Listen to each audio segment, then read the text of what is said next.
YouTube पे सही platform और सही टीचर का चुनाव कैसे करें, इस बात की समस्या हर एक उस विद्यार्थी के साथ होती है जो YouTube से पढ़ाई करना शुरू करता है।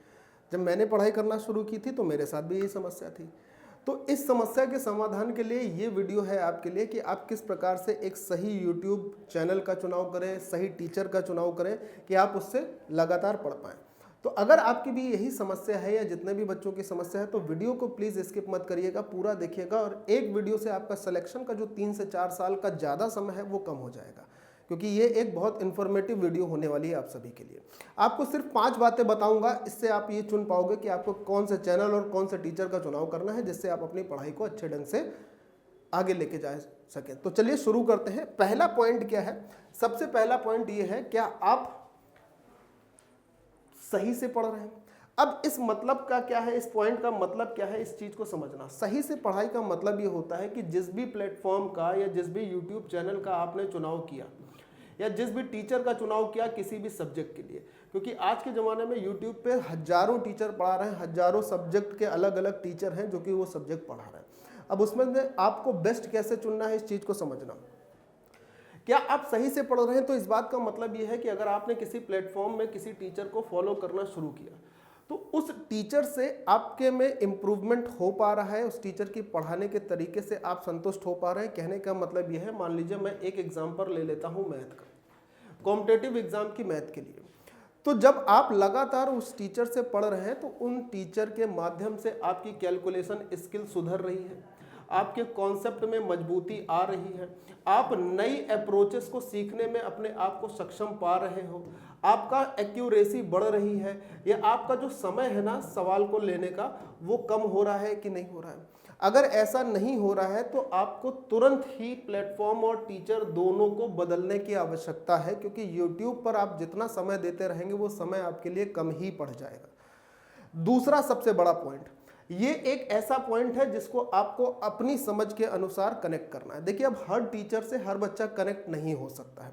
किसी टीचर के पढ़ाने का स्टाइल कुछ बच्चों को समझ में आता है, किसी दूसरे टीचर के पढ़ाने का स्टाइल दूसरे बच्चे को समझ में आता है। तो हर टीचर हर बच्चे से कनेक्ट हो जाए ऐसा भी संभव नहीं होता है। अब मैं इस पहली बात के बाद आता हूं दूसरे पॉइंट पर। दूसरा पॉइंट ये है, क्या टीचर आपके लिए अवेलेबल है? टीचर की अवेलेबिलिटी से मतलब ये होना चाहिए कि टीचर की जो क्लासेस हैं वो YouTube पर सभी बच्चों के लिए, YouTube पर सभी बच्चों के लिए सप्ताह में कम से कम 5 से 6 दिन हो रही हैं, या टीचर सिर्फ आपको इस बात से बेवकूफ़ बना रहे हैं कि आकर एक हफ्ते में 1 या 2 क्लास ले ली और उसके बाद फिर गायब है और सिर्फ पेड के लिए ध्यान दे रहे हैं। तो अगर ऐसा भी आपके टीचर कर रहे हैं तो उनको भी आपको बदलने की आवश्यकता है। ऐसे टीचर का चुनाव बिल्कुल मत करिए। जो कम से कम सप्ताह में आपके लिए 5 से 6 दिन लगातार रेगुलर बेसिस पे क्लास ला रहे हैं, आप उनका चुनाव करिए। दूसरा सबसे बड़ा पॉइंट था। उसके बाद ये 24/7 लिखने का मतलब ये है कि सप्ताह के 6 या 5 दिन एक क्लास तो आपको उन टीचर्स के द्वारा उस सब्जेक्ट की मिलनी ही चाहिए, लगातार रेगुलर बेसिस पे। मैं तीसरे पॉइंट पर आ रहा हूं। तीसरा पॉइंट है, भीड़ को देखकर कभी भी किसी टीचर को फॉलो मत करो। खुद की कमियों को देखो और फिर ये देखो कि उस टीचर से क्या वो आपकी कमियां हैं जो कम हो पा रही हैं। पता चला कोई एक बहुत बड़ा प्लेटफॉर्म है, उस बड़े प्लेटफॉर्म में किसी एक टीचर को फॉलो करने वाले बच्चों की संख्या बहुत ज़्यादा है। अब ऐसा नहीं कि अगर कोई टीचर को बहुत सारे बच्चे फॉलो कर रहे हैं तो आप भी उसी भीड़ की पहचान बन जाए और उसी भीड़ के अनुसार चलने लगे। आपको सबसे पहले ये देखना है कि आपकी जो कमियां हैं वो क्या हैं, और किसी भी व्यक्ति की कमियों को सिर्फ वो बच्चा ही अच्छे से पहचान पाएगा। देख तो बहुत लोग लेंगे, कमियां देखना दूसरों का ही काम होता है, लेकिन पहचानना सिर्फ वही व्यक्ति कर सकता है जिसमें वो कमी है। तो आप अपनी कमियों को देखिए और अपनी कमियों को देखने के बाद उस टीचर का चुनाव करिए बहुत सारे में से जो आपकी उन कमियों को दूर करने में आपकी मदद कर पा रहा है। तो इसलिए मेरा तीसरा पॉइंट ये है कि कभी भी भीड़ के पीछे मत भागो। भीड़ के साथ चलने का एक हमेशा डिसएडवांटेज ये रहता है कि आप भी उस भीड़ की असफलता में एक हिस्सेदार हो जाते हैं, या आपकी असफलता में वो भीड़ एक हिस्सा बन जाती है। तो आप खुद को अलग करिए, कमियों को ढूंढिए, कमियों को दूर करने वाले टीचर को ढूंढिए, और इसको करने में आपको हो सकता है कुछ समय लगे, लेकिन ये कुछ समय आपके सिलेक्शन के 2 से 3 या कम से कम मैं कह सकता हूँ 4 साल कम कर देगा। यानी आपका सिलेक्शन अगर 4 साल के बाद होता होगा तो आज हो जाएगा, क्योंकि आज YouTube एक इतना बड़ा प्लेटफॉर्म हो सकता है, हो गया है कि पढ़ाई के लिए, स्टडी के लिए हर एक बच्चा इसका सहारा ले ही रहा है।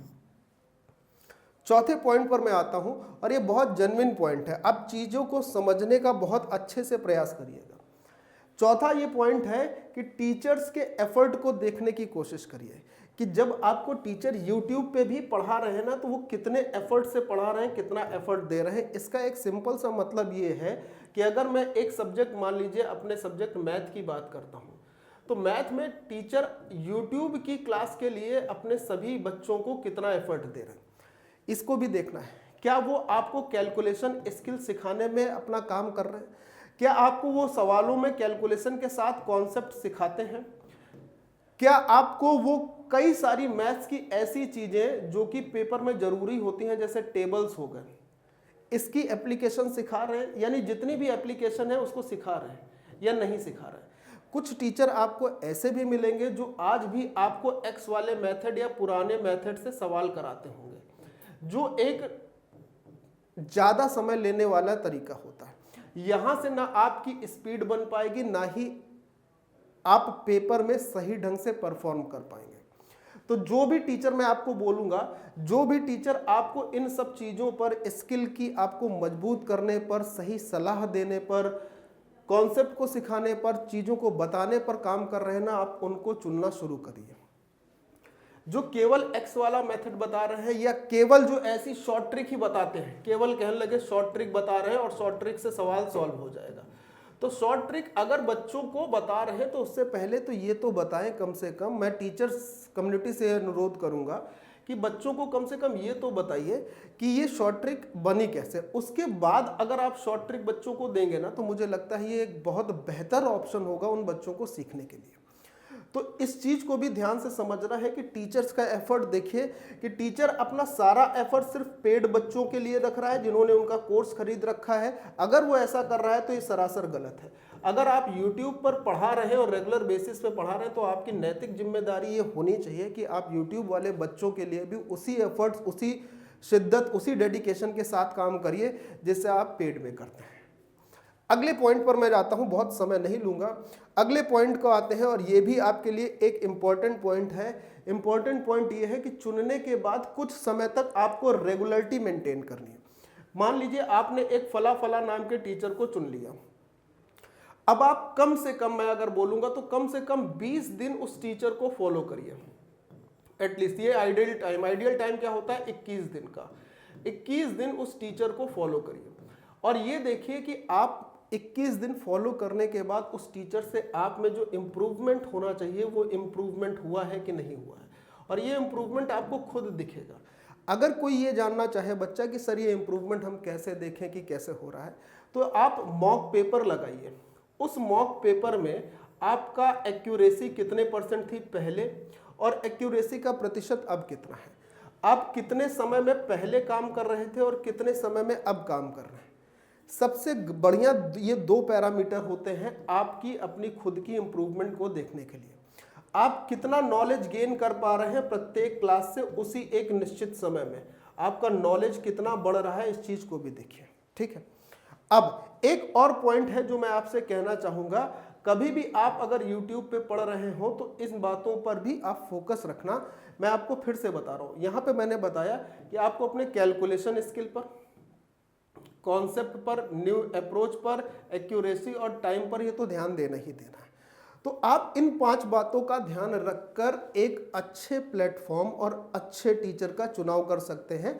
अगर किसी व्यक्ति के पास कोई प्रश्न आया तो उस प्रश्न से रिलेटेड जितने भी एक्सपेक्ट हैं उससे संबंधित, क्या वो टीचर आपको समझाने के प्रयास में रहते हैं या नहीं रहते हैं, या सीधे जो प्रश्न है उस प्रश्न का उत्तर बता रहे हैं, या वो मैथ का हो, चाहे वो साइंस का हो, चाहे वो जीके जीएस का हो, चाहे वो रीजनिंग का हो, चाहे वो इंग्लिश का हो। ठीक, तो इन 5 बातों का ध्यान रखकर आप एक अच्छा प्लेटफॉर्म चुन सकते हैं और एक अच्छे टीचर से कनेक्टिविटी के साथ पढ़ सकते हैं, जो कि आपके सिलेक्शन को बहुत हद तक कम कर देगा।